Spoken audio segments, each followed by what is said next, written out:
everyone, please welcome once again your Utah State University Aggie Marching Band.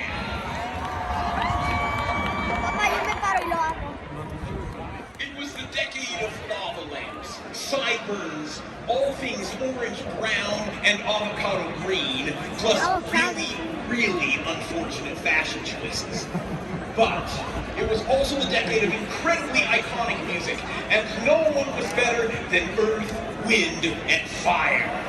We begin our show with their R&B, soul, disco, Afro-pop, funk hits, In the Snow.